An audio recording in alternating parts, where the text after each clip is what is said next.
Эрхэм үзэгч таны амар амгалан айлтгая. Манай задлан үйдсийн хамт олон хүн амын хөгжил нийгмийн хамгааллын яамтай хамтран нэгэн цоож шин нэвтрүүлгийг үзэгч танд хүргэж байна. Энэхүү нэвтрүүлгээрээ бид нийгмийн хамгааллын тулгамдсан асуудлыг хөндөх төдийгүй тэдгээр асуудлуудын гарцыг хэрхэн бий болгох талаар хүргэх болно. Нэвтрүүлгээ хүлээн авч үзнэ. Хүмүүн заяаг олж төрчгөөд хэлж ирдгүй гинтийн ослын улмаас болон төрөлхийн сонсголгүй хараагүй төрсэн хүмүүсийг нийгэмд гадуурхах үзэл олширсоор ирсэн нь нууц шээ.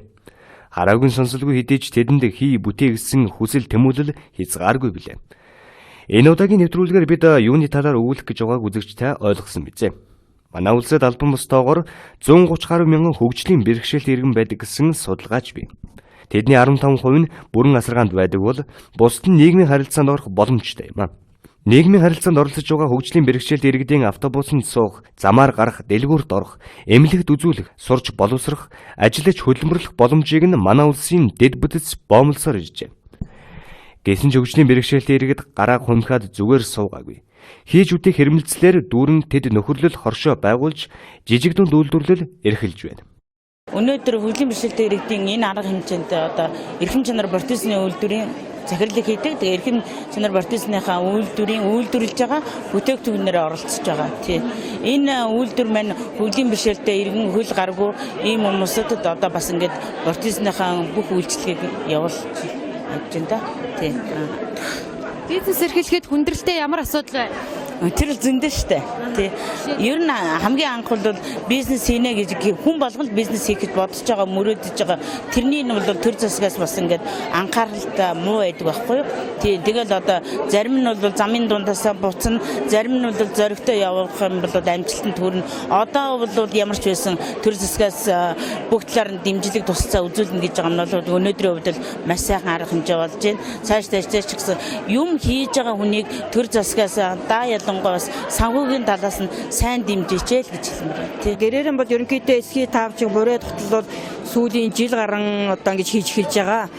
Хөгжлийн бэрхшээлтэй иргэдэд бол ер нь төрөөслөл халамж дэмжлэгүүд ер нь сүүлийн үед бол нэлээд эрчимтэй болж эхэлж байгаа. Тэр хэмжээгээр нь би нодон бас өөрийнхөө халамжийн байгууллагаас хэмжээний тусламж авсан. Тэгээ хамгийн хүндрэлтэй нь биднэрт аягүйх ингээ борлуулах цэг газар байхгүй жоох хүндрэлтэй байдаг. Өөрсдөө явж борлуулдаг болохоор одоо тэр талдаар нь нэг тийм арга хэмжээ аваад өгчих юм бол их боломжтой. Тэгээ сая ярьж байгаа нь бол ерөнхийдөө тийм бас борлуулах цэг байртай болгож их юм ярьж байна. Тэрэнд бол бид нар бас авааштай тэрийг сонсоод би бас баярлж байна. Хөгжлийн бэрхшээлтэй иргэдийн эрхийн өдөр гэхээр хүмүүс одоо хөгжлийн бэрхшээлтэй өдрийн баярын өдөр шиг сандаг. Энэ бол баярын өдөр биш. Хөгжлийн бэрхшээлтэй хүмүүс өөрсдийнхөө одоо дуу хоолойг чиглэлээр нь одоо засгийн газар тийм үү шийдвэр гаргах төвшний юм хүмүүс одоо хүрэх ийм өдөр байгаа. Тэгэхээр бид нар бол хөдөлмөр эрхлэлтийн чиглэлээр өнөөдөр одоо энэ үзэсгэлэн яармгийн бидний гол зорилго юу вэ гэхээр зэрэг хөгжлийн бэрхшээлтэй хүмүүс одоо бусад хүмүүстэй нэгэн адил эрх зүйн орчинд одоо хөдөлмөрийн зах зээл дээр нээлттэй зах зээл дээр өрсөлдөөд одоо ямар бараа бүтээгдэхүүн үйлдвэрлэж чадаж байна. Тэгэхээр бид нар төрөө одоо ямар арга хэмжээ авах вэ гэхээр зэрэг хөгжлийн бэрхшээлтэй хүмүүс хөгжлийн бэрхшээлтэйгээсээ болоод эсвэл одоо мэдээлэл дутуу авч байгаагаасаа болоод бас бараа бүтээгдэхүүнүүд борлуулдаг одоо нэгдсэн зах зээлгүйгээсээ болоод одоо энэ үйлдвэрлэсэн сайхан бүтээгдэхүүнүүд эзэн нь олохгүй ийм одоо тохиолдлууд их байна. Тэгээд ер нь бол одоо зах зээлийн дэмжлэг бол агаар усших хэрэгтэй байна. Тэгэхээр би төр засгийн зүгээс бид нар ямар арга хэмжээ авах вэ?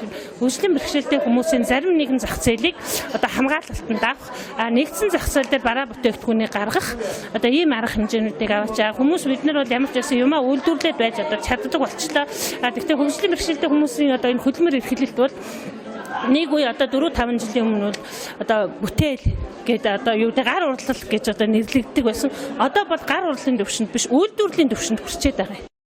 Хөгжлийн бэрхшээлтэй иргэдийг нийгэмшүүлэх тэдэнд сэтгэл зүйн тусалцаа үзүүлдэг төрийн болон төрийн бас байгууллагууд манад цөөнгүй бий.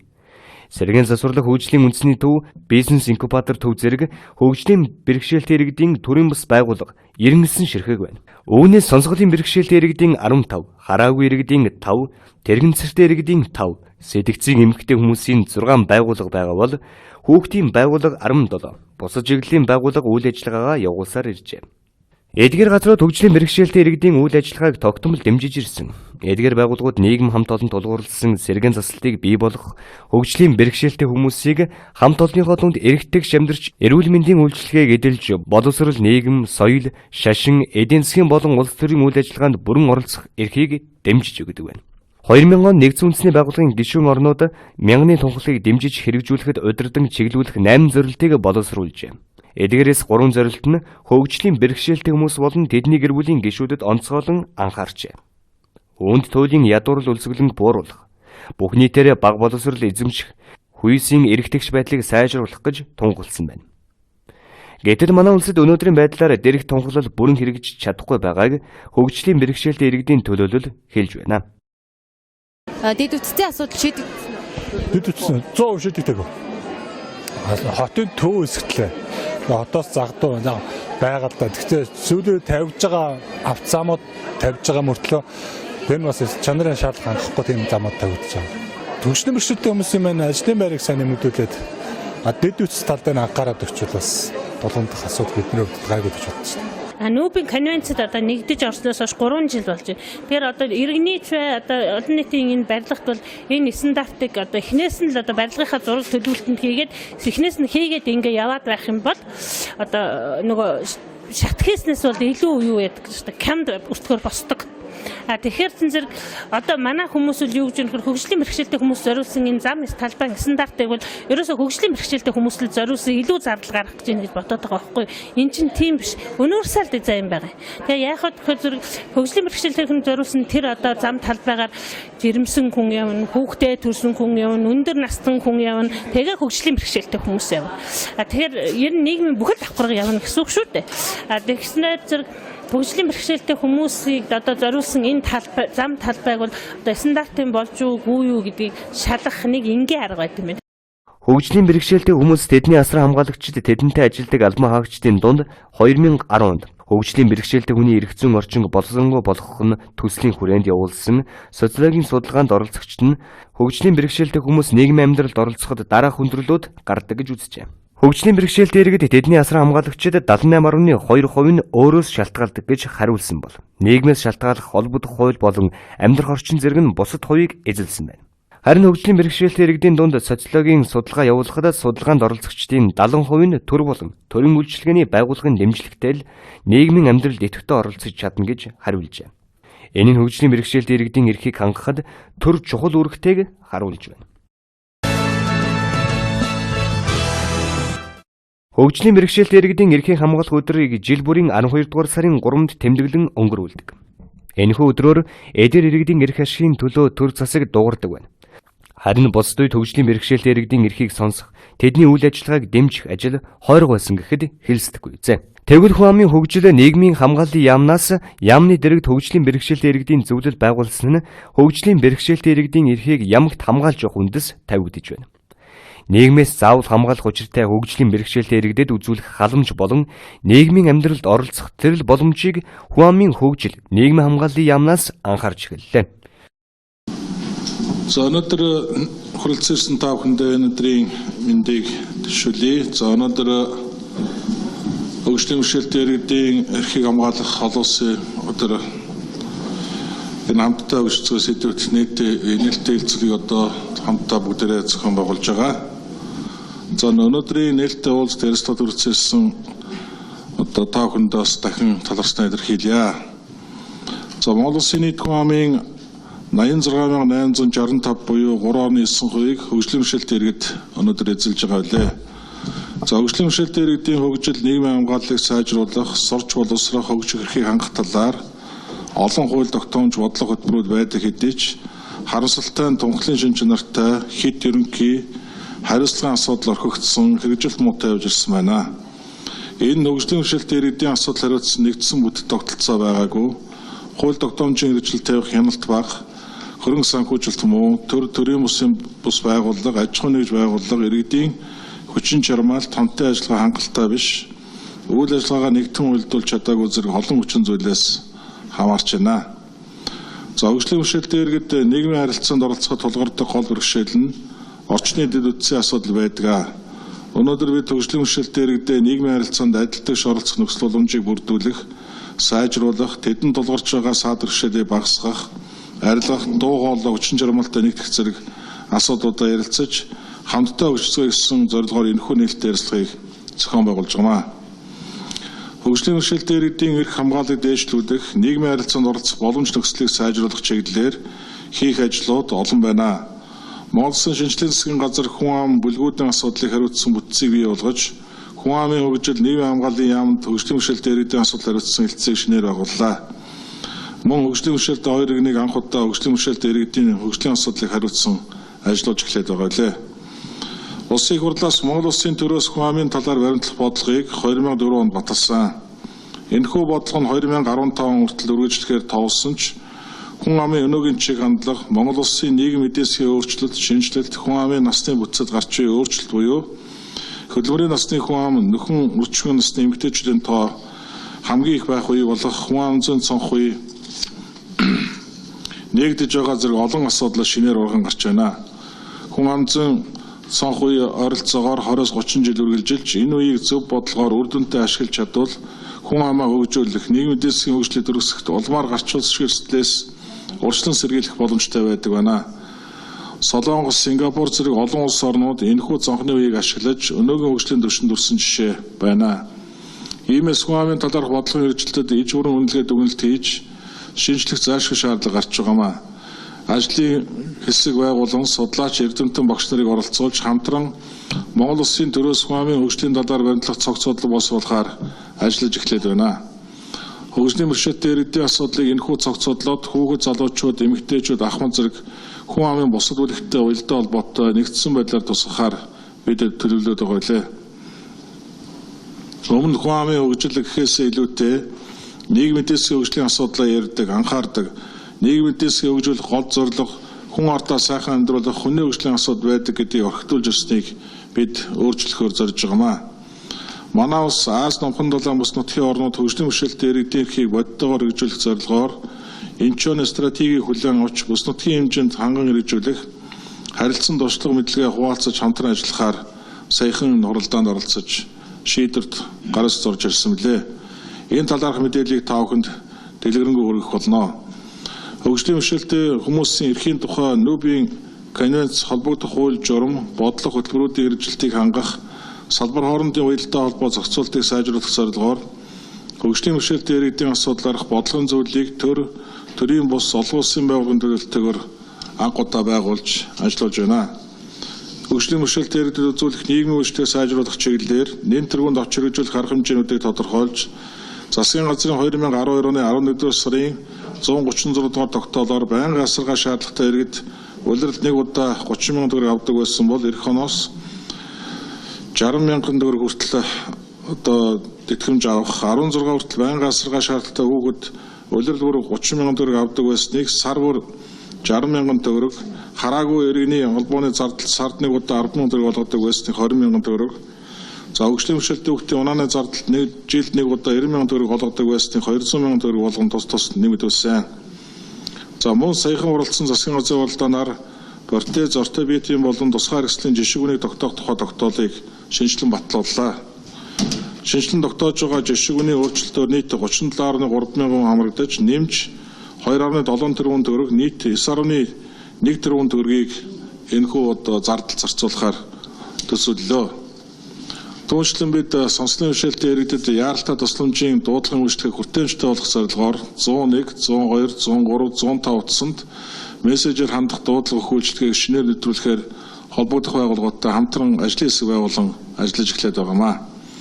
Хил яриа сонсголын бэрхшээлтэй иргэд галт төмөр, гинтийн онцлогоор гэмт хадлага зэрэг нөхцөл байдлын үед яаралтай тусламжийн утсуудад хэлж, ярьж дуудлага өгч чаддгүй. Мессежээр дуудлага авах боломжтой болсноор хил яриа сонсголын бэрхшээлтэй иргэд төдийгүй хүчирхийлэл дарамт өртсөн утсаар явах боломжгүй байгаа иргэдэд нэг ач холбогдолтой арга хэмжээ болж байгаа гэж үзэж байгаамаа. Ийхүү шинжлэлийн засгийн газрын эхний 100 хоногийн хугацаанд хөгжлийн бэрхшээлтэй иргэдийн эрх хөгжил хамгаалалыг сайжруулах зорилгоор хөгжлийн бэрхшээлтэй иргэдийн асуудал хариуцсан бүтцийг бий болгох, салбар хоорондын уялдаа холбоо зохицуултыг хангах зөвшөөрлөлийн механизмыг бүрдүүлэх, төр болон төрийн бус байгууллагын түншлэл хамтын ажиллагааг шин шатанд гаргах, нэн тэргүүнд тулгымдсан асуудлыг тодорхойлж страта шийдвэрлэх зэрэг олон ажлын үндэс суурийг бид тавьж эхлүүлж чадлаа. Өнөөдөр ажилтаа орлоготой дэмжлэгтэй хөгжлийн бэрхшээлтэй иргэд үзэсгэлэнг мөн амжилттай зохион байгууллаа. Хамгийн гол нь энэ арга хэмжээнээс хөгжлийн бэрхшээлтэй иргэдэд авьяас чадвар маш их хүч чадал боломж байгаа гэдгийг бизнесийн байгууллагуудад таниулж, хөгжлийн бэрхшээлтэй иргэдийн хийсэн бүтээгдэхүүнийг зарж борлуулах, тэднийг ажлын байраар хангах, улмаар үйлдвэрлэлээ өргөдгөж бэхжүүлэхэд зээлийн дэмжлэг үзүүлэх чиглэлээр хэд хэдэн байгууллагатай санамж жижиг гэрээ байгуулсан зэрэг үр дүн гарлаа. Цааш хөгжлийн бэрхшээлтэй иргэний тодорхойлж байгаа аргачлал нэр томьёоноос эхлээд хөгжлийн бэрхшээлтэй иргэдэд ээлтэй тэдний эрэлт хэрэгцээг хангасан дэд бүтцийг бий болгох, хөгжлийн бэрхшээлтэй иргэдийн нийгмийн хамгааллыг сайжруулах, тэдний идэх оролцоог нэмэгдүүлэх зэрэг шийдвэрлэх олон ажлууд биднийг хүлээж байгаа билээ. За өнөөдөр бид бүхэн хөгжлийн бэрхшээлтэй иргэдийн эрхийг хамгаалах олон улсын өдрийг тэмдэглэж байна. Энэ өдөр бол 12 сарын 3-ны өдөр жил бүр тохиодог. За энэ өдөр хамгийн гол нь бид хөгжлийн бэрхшээлтэй иргэдээ нийгмийн амьдралд илүү их идэвхтэй амьдрахад нь хэрхэн яаж бид өшөө хамтдаа дэмжлэг үзүүлэх вэ гэдэг зорилгоор ажилтаа орлоготой дэмжлэгтэй иргэн болгоход хамтдаа явцгаая гэсэн юм өрөөндор зохион байгуулж байна. Маш олон шаталсан арга хэмжээнүүд зохион байгуулсан. Бид бүхэн хүн амын хөгжил нийгмийн хамгааллын яаманда хөгжлийн бэрхшээлтэй иргэдийн хилцийг нэг ажиллаж байгаа. Энэ хилцэн маань хөгжлийн бэрхшээлтэй иргэдийг ерөөсөө хэрхэн яаж хөгжүүлэх үү, дэмжих үү гэдэг талаар бүх талын бодлогыг бол боловсруулах дээр бүх яамдын болон одоо төрийн бус байгаад хувийн хвшлийн оролцоог хангах хэлбэрээр энэ ажлыг бол зохион байгуулж байна. За энэ хүрээнд бол хөгжлийн бэрхшээлтэй 100 орчим аж ахуйн нэгж энэ үйл ажиллагаанд оролцож байгаа. Мөн түнчлэн энэ үзлэнгийн үеэр хөгжлийн бэрхшээлтэй иргэнд ямар төрлийн дэмжлэг тусгай хэрэгцээ байдгийг бэ гэдгийг тодруулах зорилгоор судалгаа, социологийн судалгааны ажил бас явж байгаа. Мөн түнчлэн хөгжлийн бэрхшээлтэй иргэдэд бизнесийн одоо биржийн үйлчилгээ үзүүлэх зорилгоор зөвлөх үйлчилгээ бас зэрэг явж байна. Хууль зүйн мэдлэгийг дэвшүүлэх зорилгоор бас мөн хуульчдын зөвлөгөө үйлчилгээ явж байна. Мөн хөгжлийн бэрхшээлтэй иргэдэд хуулийн хүрээнд ямар эрүүл мэндийн болон халамжийн үйлчилгээ үзүүлдэг юм бэ гэдгээр бүхий чиглэлийн үйлчилгээг үзүүлэх мэргэжлийн байгууллагууд энэ хүрээнд ажиллаж байгаа гэдгийг бас хэлэх байна. Мөн энэхүү үйл ажиллагаанд бол хүн амын хөгжил нийгмийн хамгааллын яамнаас гадна хөтөлмөрийн яам, нийслэлийн засаг даргын тамгын газар, мөн худалдаа хажуулдурын танхим, түүнчлэн одоо манай хувийн хвшлийн компаниудад маш их идэвхтэй оролцож байна гэдгийг бас ташрамд нь хэлэх байна. Энэ үзлэнгийн үеэр мөн манай хувийн хвшлийн компаниуд үйл ажиллагаа явуулж байгаа төрийн бас байгууллагуудын бүтээгдэхүүнтэй дайруулж, бүтээгдэхүүнээс нь хамтран ажиллах сандаа газар дээр нь солилцож шууд нөгөө хамтрагчаа сонгох юм бас заахан гинтийн буюу одоо тийм ээ хамтын ажиллагааны гэрээний ажлууд бас давхар хийгдэх юм аа. Конвенцийн хэрэгжилт бол манай улсын хууль тогтоомж бодлогонд бол хэрэгжиж явж байгаа. Харин зүгээр хэрэгжилтийн тал дээр бол ямар байх нь гэдэгтээ бид бас ярьж байгаа. Хэрэгжилт ерөнхийдөө бол хуулиндаа бол тусгагдсан байна. Хэрэгжилтэн дээр бол тийм хангалттай биш байх гэж дүгнэж байгаа. Тийм учраас бид нар бас өнөөдөр одоо хүн амын хөгжлийн хөгжил нийгмийн хамгааллын яам байгуулагдсан хөгжлийн бэрхшээлтэй иргэдийн хэлтсээс уг конвенцийг хэрэгжүүлэх талаар үйл ажиллагааны төлөвлөгөө боловсруулад төслөө гаргацсан байна. Энэ төслөө өчигдөр төрийн ордонд болсон нээлттэй хэлэлцүүлээ. Урд нь бид 5 өдөр хөгжлийн бэрхшээлтэй иргэдийн байгууллагууд, хөгжлийн бэрхшээлтэй ажилладаг хүмүүс, төрийн болон бусад байгууллагуудыг хамруулад 5 өдөр энэ одоо үйл ажиллагааны төлөвлөгөөгөө хэлэлцүүлсэн. Өчтөр яг сүүлийн байдлаар хэлэлцүүлээ. Одоо бид нар энэ хэлэлцүүлсэн төлөвлөгөөнийхөө төслийг яам одоо бусад байгууллагуудад түрүү тааж эцсийн байдлыг санал аваад ийм үйл ажиллагааны төлөвлөгөө болж хэлэлцэхийг. Энэ бол одоо энэ 4 жил хийх гэж байгаа хамгийн гол ажил. Түүнчлэн бид нар 10 сарын сүүлээр 10 сарын 1-ний эхнэр бүгд наримд Солонгос улсын Инчи хотно болсон Аз нөхөн далайн бүс нутгийн одоо орнуудын сайд дээрийн хэмжээний өндөр түвшний уулзалтанд оролцоод ирсэн. Энэ уулзалтаар юу шийдсэн бэ гэхээр ер нь нэгдсэн үндэсний байгууллага нийгмийн эдийн засгийн зөвлөлөөс Аз нөхөн далайн иргэдийн далайн бүсийн иргэдийн хөгжлийн бэрхшээлтэй иргэдийг дэмжих тийм 10 жилүүд явд юм байна. Тэрний 1-р 10 жил нь 1993 оноос 2002 оны хүртэл, 2-р 10 жил нь 2003 оноос 2012 оны хүртэл одоо ингээ яг дуусч байгаа. 3 дугаар 10 жил нь болохоор одоо 2013 оноос 2022 оны хүртэл ингээд 10 жилээр ажиллаа төлөвлөдөг, зорилгоо тодорхойлдог. Тэгээ энэ хурал дээр бас бид нар оролцоод яг энэ Инчоны стратеги гэж нэртэй гарсан энэ 10 том зорилтыг дэвшүүлж байгаа юм. За энэ жил бол их онцлог жил болж байна. Шинэ одоо засгийн газар маань байгуулагдаад шинжлэлийн засгийн газар гэдэг. Тэгээд хүн амын хөгжлийн нийгэм хамгааллын яам гэж одоо шинээр ийм яам маань байгуулагдсан. Энэ яамн дээр маань хөгжлийн бэрхшээлтэй иргэдийн асуудлыг хариуцсан шинээр хэлтстэй болсон байж байгаа. Тэгээд одоо энэ утгаараа энэ 12 сарын 3 хөгжлийн бэрхшээлтэй иргэдийн эрхийг хамгаалах олон улсын өдрийг тохиолдуулаад сарын өмнөөс бид нар аян зохион байгуулад олон арга хэмжээний зохион байгуулж байна. Бид нар энэ арга хэмжээний хүрээнд бэрхшээлийн төрлөөр хилцүүлэг хийсэн. Өнөөдөр нэг том арга хэмжээ нь ажилтай, орлоготой, дэмжигтэй хөгжлийн бэрхшээлтэй иргэдэн гэсэн ийм үзэсгэлэн яармаг мэдээлэл сурталчилгааны ийм том арга хэмжээ зохион байгуулж байна. Өнөөдөр төрийн ордонд 14 цагаас мөн одоо конвенцэд нэгдсэн улс орон ямар одоо үүрэг хариуцлагатай байх вэ гэдэг чиглэлээр хилцүүлэг явагдана. Тэгээд өнөөдрийн энэ үзэсгэлэн яармгийн гол онцлог арга хэмжээ нь хөгжлийн бэрхшээлтэй иргэд маань маш их одоо бүтээгдэхүүн үйлчилгээ бүтээл одоо хийдэг боловч энийг борлуулахад бол асуудал тулдаг. Энэ дээр одоо 3 талын санамж бичихт сая гарын үсэг зурагдлаа. Энэ нь болохоор Монголд одоо 20 жил үйл ажиллагаагаа явуулсан гар урлалын бүтээлийг маань дэлхийн нийтэд одоо гаргаж идэг энэ сайхан компани маань хөгжлийн бэрхшээлтэй иргэдэд одоо түрээсгүйгээр хөнгөлсөн одоо үнээр тийм том одоо лангуу гаргаж өгж байгаагаар их онцлог ийм одоо үйл явдал болж байна.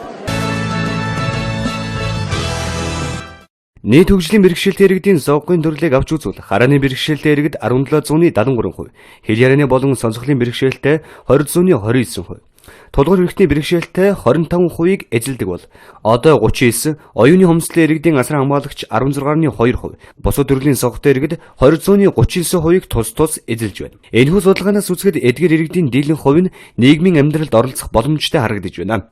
Гэтэл манай улсын дэд бүтэц өнөөх хүртэл хангалтгүй байгаа юм. Тиймээс энэ талаар цаашид ямар ажил хийхээр төлөвлөсөн бэ? Та бүхэн норм стандартын талаар ерөнхийдөө мэдж байгаа бах. Хуулинд тодорхой заагаад өгсөн байдаг. Барилгын норм наримтын баримт бичиг гэдэг өөрөө барилга байгууламжид мөрдөх нийтлэг шаардлага зарчмыг агуулсан ийм баримт бичиг байгаа. За би энд харуулсан эсхийн дэс үндсэндээ та бүхэн харж байгаа. Барилгын норм стандарт гэдэг хоёр хуваацтай. Энэ өөрөөсөө барилгын норм наримтын баримт бичиг гэж хэлэгдэж нэрлэгдэж явдаг. Хуулийнхаа нэртэй байгаа. За тэгэхээр Монгол улсын хэмжээнд нийтдээ барилгын 670 норм дөрвөн ингэж мөрдөгдөж байгаа. За стандартын хувьд барилгын салбарт 420 ийм стандарт одоо боловсруулагдаж мөрдөгдөж байна. За барилгын салбарын маань хүчин төгөлдөр мөрдөгж байгаа наримтын баримтчгууд маань өөрсдөө дотроо 8 бүлэг 83% зохицлбор хуваагддаг. За би та бүхэн түрүүн жоохон товч ойлголт өгөхүүднээс ерөнхийд нь эхлээд норм нэрийн талаар танилцуулж байгааг ойлгомжээ. За энд нийтдээ та бүхэнд схемийг харж байгаа. Бид нар бол дотор 8 төрөл болгож байгаа. За энэ дотор удирдлага гаргаж буй наримтын баримт бичиг, техникийн ерөнхий наримтын бичиг, хот байгуулалт байгууламжийн наримтын баримт бичиг, барилгын байгууламжийн инженер тоноглол ба гадны шугам сүлжээний наримтын баримт бичиг, барилгын бүтээц ба эзлэхүүний наримтын баримт бичиг, барилгын материал бүтээгдэхүүний наримтын баримт бичиг, төр барилга байгууламж, тоноглол хийх ажлах болон хэрэглэгчийн наримтын баримт бичиг, барилгын эдийн засгийн наримтын баримт бичиг гэж үндсэндээ бүлгэж хуваагаад энэ чиглэлүүдээр бид нар боловсруулдаг. За та бүхэн энэ зохицлборыг би харуулж байгаагийн утга учир бол аливаа норм наримтын баримт бичгийн нүүр хуудсан дээр тусгай дугаар байдаг. Энэ дугаараар та бүхэн аль зохицлборт хамаарч байгаа гэдгийг мэдэх ийм боломжтой байдаг юм аа. За энэ зохицлбор баримт бичгүүдэд бид нар дотор нь хоёр хувааж байгаа. Улсын чанартай баримт бичиг, өгүүлбэр салбарын баримт бичиг гэж хуваадаг. Тэгэхээр өнөөдрийн ярих зүйл маань илүү улсын чанартай баримт бичгийн талаар ярина. За энэ өөрөө дотроо норм дөрмийнхөө хувьд бол 3 төрөл байгаа. За барилгын норм дөрм энэ л өөрөө зайлшгүй мөрдөх энэ шаардлагуудыг агуулсан байдаг. За барилгын дүрм гэж байна. Энэ нь барилгын норм дүрмийг дагалдан гардаг. Зөвлөмжийн шин чанартай барилгын норм дүрмээ хэрэгжүүлэхэд дэмжлэг үзүүлэх юм чиглэлийн зөвлөмжийн баримт бичиг байдаг. За дараагийнх нь болохоор удирдлагын тогтолцооны баримтчиг байгаа. ОББ гэдэг байгаа. Энэ баримтчиг бол өөрөө заавал мөрдөх болон зөвхөн шин чанартыг агуулсан ийм баримтчиг байдаг. Стандартын талаар бол та бүхэн мэдж байгаа. Энэ бол өөрөө нарратив техникийн баримтчиг байдаг тийм ээ. Илүү бүтээгдэхүүн үйлчлэгээ чиглэл рүүгээ боловсруулах, үйлдвэрлэх болон ашиглалтын үеийн техникийн шаардлагуудыг тогтоож өгсөн юм байдаг. За одоо тэгэхээр би барилгын норм дүрмийнхаа талаар товчхон ярихыг хүсэж байна. За энд бол зайлшгүй мөрдөх заалтууд бүхэн ийм норм дүрмүүд байгаа. За энд бол бид нар ялангуяа энэ төрөнд хот төлөлтийн норм дээр бид нар хөгжлийн бэрхшээлтийн шаардлагууд техникийн баримтчиг болон ийм холбогдох шаардлагуудыг ингээд тусгад өгсөн юм байгаа. За нийт улсын хэмжээнд бол хөгжлийн бэрхшээлтэй иргэдийн нэгдсэн тоо байдаггүй. За орон сууцны тооллогоор бол 104,000 гаруй хүн байгаа гэж үздэг. Манай Сэргээн засал хөгжлийн үндэсний төвийн тооллогоор бол 2011 оны байдлаар 107,000 гаруй хөгжлийн бэрхшээлтэй хүн байна гэсэн ийм статистик бол мэдээ байгаа.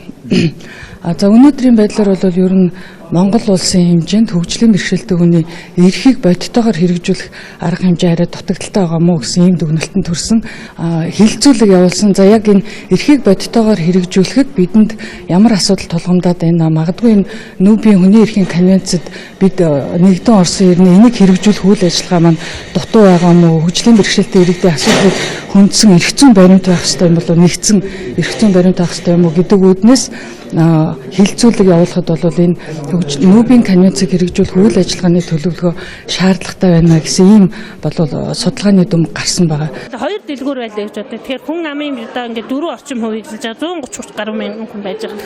Тэгэхээр тэр нэг нь одоо дэд бүтцтэй налуу замтай нэг нь дэд бүтцгүй. Тэгээд дэд бүтцтэй нь одоо өндөр үнэтэй дэлгүүр байлаа. Дэд бүтцгүй нь хямдхан байлаа гэж бодоход хүүхдээ төрсэн эмэгтэй, жирэмсэн эмэгтэй хоёр тэр юу руу ордог байхгүй. Дэд бүтцээр нь тэр 10% одоо 10 төгрөгийн 20 төгрөгийн хямд нь бол онц тэр хүн сонирн биш шүү дээ. Хамгийн гол нь одоо ороход бэрхшээлгүй тэрэгцэртэй хүн, хөгжлийн бэрхшээлтэй хүн энэ хүмүүс ороход одоо бэрхшээлгүй тэр зам талбай нь одоо нийтийг хэрэглээ болчиход байгаа байхгүй. Тэгэхээр зэрэг энэ дээр бол энийг бол манай ер нь одоо хувийн гишүүдийн бизнесүүд бол айгүй мэдэрч байгаа шүү дээ. Тэгэхээр төр засаг бол бас одоо сүүлийн үед баригдаж байгаа одоо төрийн үйлчилгээний барилгуудыг ийм одоо зам талбайтай болгох одоо зүйтэй. Тэгээд хамгийн юу нь бол одоо манай засгийн газрын ордон гэж ямар ч дэд бүтцгүй шүү дээ. Тэгэл тэрэгцэртэй хүн ороход лефтэнд нь багтдаггүй, шатаар нь өргөж яадаг. Тэгээд Италиас нэг хөгжлийн бэрхшээлтэй тэрэгцэртэй хүн ирээд ордны шатаар нэг дамжлаад гарсан гэсэн лефтэнд нь багтахгүй. Тэгээд тэр хүн Монгол улс миний эрхийг зөрчиж байна. Энэ хоёр хүн намайг юу яачвал яах вэ? Унгаагаад одоо алдчихвал яах вэ? Тийм учраас би одоо 3 дахь шатан дээр явахгүй гэчлээ яваагүй гэсэн шүү дээ. Тэр манайхан бол тэхгүй тэгэл үүрэл дүүрэл чирэгдэл хамаа авахгүй тэгэл явж ирлээ. Монгол улсын сургуулийн өмнөх болон бага дунд боловсролын, мэрэгжлийн боловсролын, дээд боловсролын хууль болон хөгжлийн бэрхшээлтэй иргэний нийгмийн хамгааллын тухай 2008 оны 1-р сарын 15-нд хууль батлагдчихэ. Гэхдээ эдгээр хуулиудад хөгжлийн бэрхшээлтэй хүмүүсийн тусгай хэрэгцээг хангах, тэдний сурч боловсрох эрхийг зөрчсөн тохиолдолд хариуцлага тооцох, хяналт тавих механизмыг болон хөгжлийн бэрхшээлтэй хүмүүсийн онцлог тохирсон сургалтын олон янзын хэлбэр агуулга, хөтөлбөр, үнэлгээний талаар тодорхой тусгаагүй байна. Өнөөдрийн байдлаар Монгол улсад нийт 32,516 хөгжлийн бэрхшээлтэй хүүхэд байгаа төдийгүй хүүхдийн хөгжлийн бэрхшээлийг тодорхойлох комисс ажилтгүйгээс хүүхдийн хөгжлийн бэрхшээлийг эд онцлох, олон янзын чадахыг нь идрүүлэн хөгжүүлэх, тэдний хэрэгцээг хангах ажил ёс төдий явагддаг байна. Улаанбаатар хотод 6 тусгай сургууль байгаагийн 4 нь оюуны хомсдлын хүүхдэд, 1 нь харааны бэрхшээлтэй хүүхдэд, 1 нь сонсголын бэрхшээлтэй хүүхдэд зориулагджээ. Эдгээрт 2200 орчим хүүхдэл хамрагдж байна. Ердийн сургууль хөгжлийн бэрхшээлтэй хүүхэд суралцах таатай орчин байхгүйгээс дөнгөж 12,000 орчим хүүхдэл суралцж байгаа гэсэн судалгаач гарсан байна. Судалгаанд хамрагдсан хөгжлийн бэрхшээлтэй хүүхдийн 48% нь асран хамгаалагчдын 36.3% нь өөрийгөө болон хүүхдээ бусад хүүхдийн адил сурч боловсрох боломжтой гэж үнэлж байгаа юм байна. Хөгжлийн бэрхшээлтэй хүүхэд сурч боловсрох эрхээ эдэлж чаддаг хэсэг талаар санал асуулгад оролцогчдын 26.5% нь чаддаг, 36% нь чаддаггүй, 4% нь боломжгүй, үлдсэн хэсэг нь мэдэхгүй гэж хариулсан байна. Харин дотоодын ихтэй сургуульд 250 орчим хөгжлийн бэрхшээлтэй хүүхэд суралцж байна. Хөгжлийн бэрхшээлтэй иргэний нийгмийн хамгааллын тухай хуулийн 7-гийн 4-р заалтын дагуу Сургалтын төрийн сан төлбөрийг бүрэн хариуцахгүй дунджаар 300 гаруй мянган төгрөгийг жилд олгодог байна. Дээд сургуулиудын төлбөрийн хэмжээнээс хамаарч сургалтын төлбөрийн зөрүүг олгох ажил хөгжлийн бэрхшээлтэй оюутнуудад давхар бэрхшээл учруулж байгааг хэлж байна. Бидний олон толгомжийн асуудлыг шийдвэрлэж, хайлгалт зөв талаас нь шийдвэрлэж байгаасаа л гэж тэгж бодож байна. Сурах нөхцөл байдал тэгэл юм харахгүй тэгэл хичээлийн жоохон хоцрогдол тиймэрхүү л асуудал гардаг да. Ер нь бол одоо хөгжлийн бэрхшээлтэй оюутнууд өнөөдөр сурах орчин гэх юм бол хангалтгүй байгаа. Гэхдээ оюутнууд өөрсдөө бор зүрхээр одоо тэр тухайн сонгосон мэргэжилтэд сонирхолтой учраас өнөөдөр хүртэл явж байгаа байхгүй юу? Сурж ийн сураад төгсөн ч олон залуучууд байгаа. Гэтэл төгссний дараа бол ажлын байр байдаггүй. Яагаад гэвэл ерөөсөн нийгэм биднийг хөгжлийн бэрхшээлтэй иргэдийг хүлээж авдаггүй. Энэ угаасаа чадахгүй те энэ хараагүй юм байна энэ хүн юу чадах вэ гэсэн сэтгүүтэй. За тэгэнгүүт биднэрт хэдийгээр ингээд сургуулаа төгсөж байгаа ч гэсэн ажлын байр байхгүй байгаа нь өөрөө хамгийн том бэрхшээл болчихж байгаа хгүй. Эргээд нөгөө нэг талхаа болж идэхтэй хамгийн гол одоо тэр амьдралын зорилго маань өнөөдөр тасалж байгаа. Тэгэнгүүт одоо энэ төр засгийн байгууллагуудад бид нар болохоор юу хүсэж байна вэ гэхээр бидний хөгжлийн бэрхшээлтэй иргэдийн нийгэмд оролцох тэрх оролцооны боломжийг дээшлүүлж өгч, хууль эрх зүйн орчинг бий болгож өгч, тий ажил олгогчдод одоо хөгжлийн бэрхшээлтэй иргэдийг сурчилж өгч, тий магадгүй төсөл хэрэгжүүлж болох юм, тий ажил олгогчдод одоо хөгжлийн бэрхшээлтэй иргэдийн нөхцөл байдал тий эргээр ойлгох, тэдгээрийн одоо нэг ч гэсэн хүнийг тий өөрийнхөө байгууллагт аваад ажилуулснараа тэр давуу талыг нь бас олж хараа, тий тухайн хүний амьдрал бас нэг ч гэсэн тий хувь нэмрийг оруулаасаа. Тэгээ энэ яг хөгжлийн бэрхшээлтэй иргэдийг хөгжлийн бэрхшээлтэй гэж харахаас илүү тухайн хүний юу хийж чаддаг тий давуу боломжийг нь илүүтэйгээр тий тухайн байгууллагатаа ажилуулж одоо жишээ нь компьютерийн програм дээр ажилладаг огт харахгүй залуучууд байгаа байхгүй. Тэдгээр залуучуудыг магадгүй бас тий яг мэдээлэл технологи ID-ийн чиглэлээр авч ажиллуулж бүрэн боломжтой байхгүй. Өнөөдөр ихтэй сургууль төгсөж байгаа одоо харааны бэрхшээлтэй залуучдаа хувьж ярил л да. Дийлэх нь одоо сул хараатай залуучууд байгаа. Сул хараатай хүмүүсүүд бол асар их бэрхшээл тулгардаг. Яагаад гэвэл огт харахгүй хүн хараад бол тэр хүнийг харахгүй гэдгийг гаднаас нь хараад мэдж байгаа учраас туслах боломж илүү байдаг. Сул хараатай жишээл миний